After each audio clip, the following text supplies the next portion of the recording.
Nag-hit na ngayon. Pangalawa.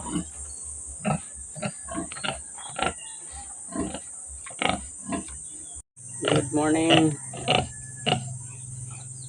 Itong baboy natin, mag 5 months na siya sa akin, pero 2 times na siya nag-hit. So pangatlong hit na, pakakasta na natin siya o paingay.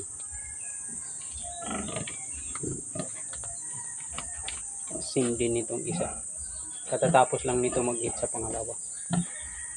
So siguro pwede na to kung laki niya.